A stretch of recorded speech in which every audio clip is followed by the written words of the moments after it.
C'est clairement, et depuis maintenant plus de 150 ans, un catalyseur de sociabilité. On est né du monde ouvrier, clairement.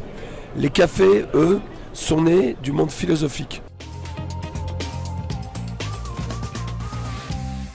Maxime Alain, bonjour. Je me tourne vers Maxime tout à l'heure parce qu'on va parler zinc ce matin. Mon cher Alain, je vais te laisser, je dirais, prononcer le nom de cette belle association qui vient, je dirais, de profiter d'une reconnaissance au patrimoine immatériel. C'est important.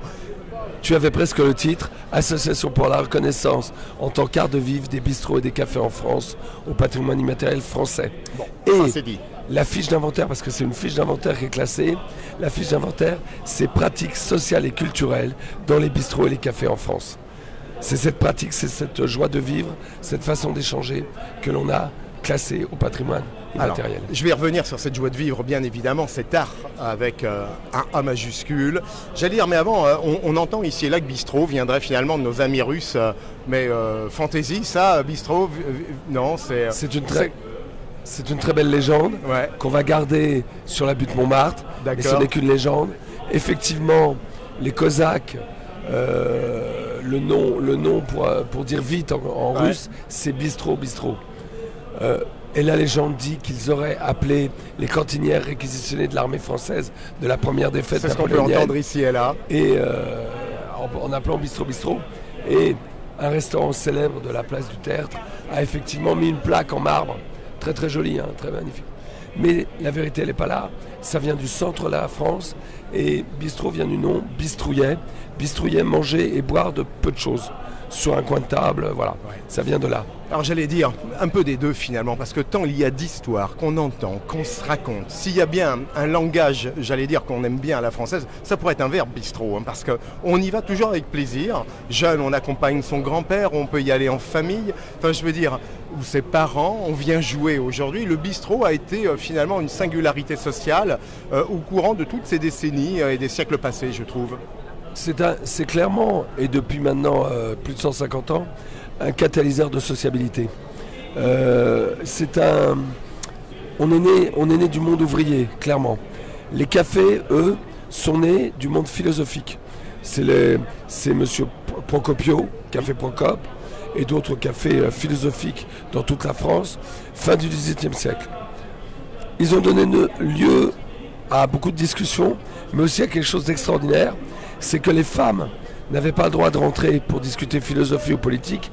Seules les femmes de petite vertu avaient le droit de rentrer.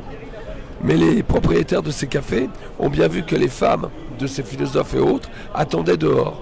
Donc ils ont commencé à mettre des tables, des chaises, et la terrasse des cafés, et des bistrots est liée à l'histoire de France également, et à une forme de misogynie et de machisme des premiers clients des cafés, mais on est à la fin du XVIIIe siècle. Et puis le nom bistrot est arrivé à la fin du XIXe siècle. On le retrouve dans la littérature vers 1882. On voit bien la différence entre 1814 et 1882. Avant, ça s'appelait des cabarets. Cabaret à boire, cabaret à manger, cabaret à dormir.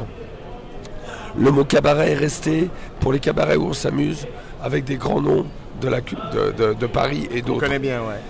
Et c'est pour ça que la langue française, avec Alexandre Dumas, qui disait « le cabaret est le parlement du peuple ». Et c'est ça la vraie phrase. C'est beau. Et ça s'est transformé en le café et le parlement du peuple. Et puis les bistrots sont nés. Les bistrots sont nés dans toute la France du monde ouvrier. Les estaminets dans le nord avec les mineurs. À Lyon avec les Camus, avec les ouvriers de la soie. Et en France, avec les hommes, les femmes et les hommes qui ont construit ce Paris haussmannien, qui venaient, et là tu vas comprendre très vite le rapport, qui venaient de l'Aveyron, du Cantal, de la Creuse, du Corrèze, de l'Auvergne. Et ils ont construit ce Paris haussmannien, et ils étaient dans des situations insalubres, dans des villages qui feraient rire aujourd'hui quand on parle d'insalubrité, Montmartre, Bercy, la Folie-Méricourt, et ils vivaient dans des conditions très difficiles, et ils ont besoin de se réunir, ils ont besoin de faire païs, et c'est comme ça que les bistrots sont nés. C'est beau. On aime bien parce que Maxime, j'allais dire, au-delà des légendes, on a le plaisir finalement d'écouter. Au bistrot, on vient avec son cœur ouvert, ses oreilles forcément également, parce que ce soit notre conversation ou celle des autres, à la limite, on peut tout scanner. C'est ça l'esprit bistrot quand même. Oui, et puis c'est exactement ça. Et vous voyez, moi hier soir, j'ai été dîner au Zinc dans un bistrot, tout seul. Et je me suis fait un copain de comptoir. On a bu une bière ensemble. Finalement, lui avait terminé son dîner. Moi, j'ai dîné, on a discuté. 45 minutes, et ben c'était sympa, voilà. Donc Dominique, on s'est rencontrés hier à un de ces jours. J'allais dire, cher Maxime, on faisait un peu d'humour, il y a comment dire, il y a du génie, parce que le Zinc, qu'on soit assis au tabouret ou debout, on a toujours le coude à la bonne proportion, à la bonne position. Oui, c'est vrai, c'est vrai. C'est Antoine Blondin qui disait que c'était le meilleur conducteur d'amitié. Donc voilà, c'est toujours, on trouve toujours sa position au Zinc. Voilà. Alain, il faut quand même en convenir, il y avait un mobilier, et Maxime en tout cas est là, parce que l'entreprise, l'atelier Nectou, incarne, là encore, avec modernité, mais avec art, là aussi, j'irais l'esprit, parce qu'il faut que nos yeux soient aussi en corrélation avec notre cœur, je l'évoquais à l'instant, ce cœur, mais on rentre dans des atmosphères. Le bistrot, il n'y en a pas un pareil. Alors, il n'y en a pas un pareil, et pourtant, il y a quelque chose qui est important, c'est le comptoir. C'est le comptoir. Là, le comptoir est commun. Tu n'as pas de bistrot sans comptoir, clairement. Après, tu as des tabourets de bistrot, tu as des sièges, les sièges tenets pour asseoir, tu as les guéridons, tu as un mobilier qui signifie cette ambiance. Mais l'ambiance, elle est faite par les clients et par le patron et la patronne. Mais tu as un mobilier, clairement. Tu as même des œuvres d'art. Là, on est quand même sur des œuvres d'art. Hein. Là. Les sièges, c'est pareil, les tables aussi. Et ce mobilier, il est important parce qu'il correspond, quand tu rentres dans un bistrot, à ce que tu attends, à cette convivialité. On ne rentre pas dans un bistrot pour consommer. Je sais, on fait le grand écart. On rentre dans un bistrot pour vivre quelque chose. Tu rentres seul, tu te crées des amis. Dans un bistrot, il y a des histoires d'amour, d'amitié, très fortes qui se lient. Des gens qui vont se voir pendant 30 ou 40 ans, tous les jours. Tu as des philosophes qui sont venus parce que la comédie humaine se joue là. Tu entends des belles choses, tu entends des bêtises, tu entends des rigolades, tu vois des gens pleurer. Et la comédie humaine, ça n'a pas échappé à tous les artistes, que ce soit le cinéma, la sculpture, l'écriture, le théâtre. Ouais. Tout le monde, tous les artistes sont venus s'inspirer dans les bistrots. Nous sommes, pour la France, une source d'inspiration. Mais dans ces temps modernes, on est une source d'inspiration pour la jeunesse qui cherche un sens à sa vie et un sens à son travail. Je peux te dire que quand tu travailles dans un bistrot, tu sais ce que veut dire la vie, tu sais ce que veut dire le travail, le labeur. Il y a des noms qu'il va falloir reprendre sans enlever le confort de la vie privée. Mais il va falloir apprendre ce que c'est qu'un labeur, ce que c'est que la sueur. Mais on n'a pas les pleurs, ou alors c'est souvent des pleurs de joie. Mais on a effectivement labeur et sueur, mais qui nous rendent heureux parce qu'on rencontre tellement de gens. Et dans les villages, qu'est-ce qu'on manque dans les villages, les bistrots? Je rencontre des fois des agriculteurs qui râlent contre les prix, contre l'Europe et tout ça, ils ont raison. Mais ils disent quoi aussi? On est tout seul. Ils sont tout seuls sur des centaines d'hectares. Il n'y a plus le bistrot du village où on rencontrait le médecin. On les a perdus. On les a perdus. On a perdu cette sociabilité qui nous manque tant aujourd'hui. Et donc c'est pour ça qu'on s'est inscrit au patrimoine immatériel français. Et c'est pour ça qu'on va aller à l'UNESCO. Parce que notre modèle de sociabilité passe aussi par les bistrots et les cafés. Ce que tu dis est juste, Alain, je me tourne vers toi, Maxime. C'est aujourd'hui, certains villages se battent pour défendre le dernier bistrot. Quand il y a quelques décennies, on est compté par dizaines aux mêmes endroits, parce que la vie a changé. Oui, c'est tout à fait vrai, mais ce que disait Alain aussi sur le travail, nous aussi, c'est un métier dur. Moi, il faut 3 ans d'apprentissage à l'atelier pour un jeune, pour apprendre à faire un comptoir comme ça par lui-même. Donc on s'inscrit dans le temps long.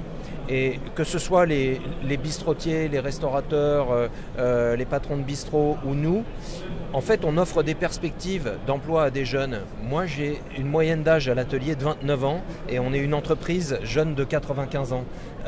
Et donc, ce sont des métiers qui permettent à des jeunes de se projeter dans la vie et qui sont des véritables vecteurs d'intégration. Donc, c'est ça qui est vachement important parce que c'est également les valeurs du bistrot. J'allais dire, tiens, valeur de bistrot, Alain, pour rebondir sur ce que dit Maxime, c'est vrai que ce temps long, ça fait aussi le talent, parce que c'est important phonétiquement en tout cas, voilà ce qui pourrait se dire au comptoir.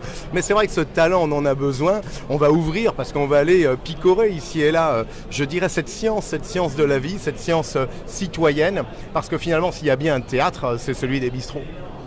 C'est un théâtre. Jacques Weber, qui est l'un de nos soutiens, le comédien, m'a dit toujours, Alain, un bistrot c'est comme un théâtre. Tu peux être seul ou ensemble. Et c'est très important.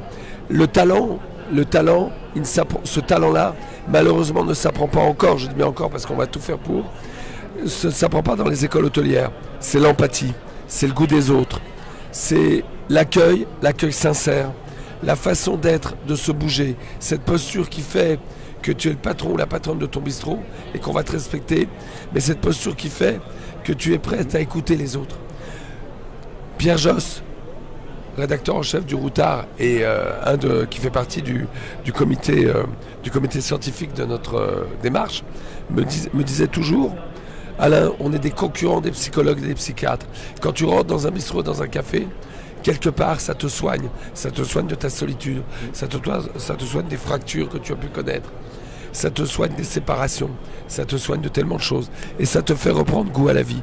Parce que la vie, et c'est ça qu'on va aller à l'UNESCO, parce que la vie, nous la possédons dans les bistrots et les cafés.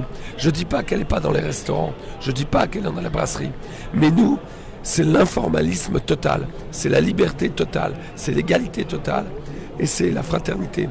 Et c'est pour ça que sur les frontons de la République, tu vois liberté, égalité, fraternité.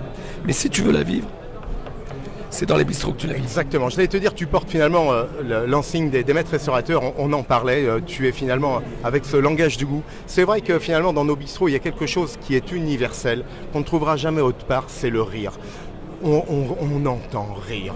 On rit parce qu'on aime ça rire. Et s'il y a bien finalement, j'allais dire maintenant la rigologie se distille et se pratique, mais elle était là ancestrale parce que quand on franchit, il y a souvent une petite clochette ou pas d'ailleurs, mais tout de suite, c'est les rires qui nous gagnent parce qu'il y a bien une maladie qui est vertueuse, c'est quand même celle de rire, Maxime. Ah oui, c'est vrai, et je pense que c'est un état d'esprit que le monde entier nous envie.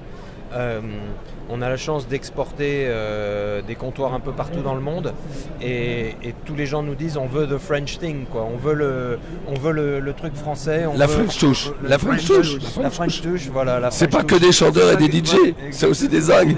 Ouais, exactement. Bon, on a vu nos zygomatiques déjà travailler, celles d'Alain sont déjà bien tendues. Je crois que ça va être, on va dire, leur Sauvignon maintenant. Ah oui, allez, on va couper l'image et puis on va commencer à rire. Voilà.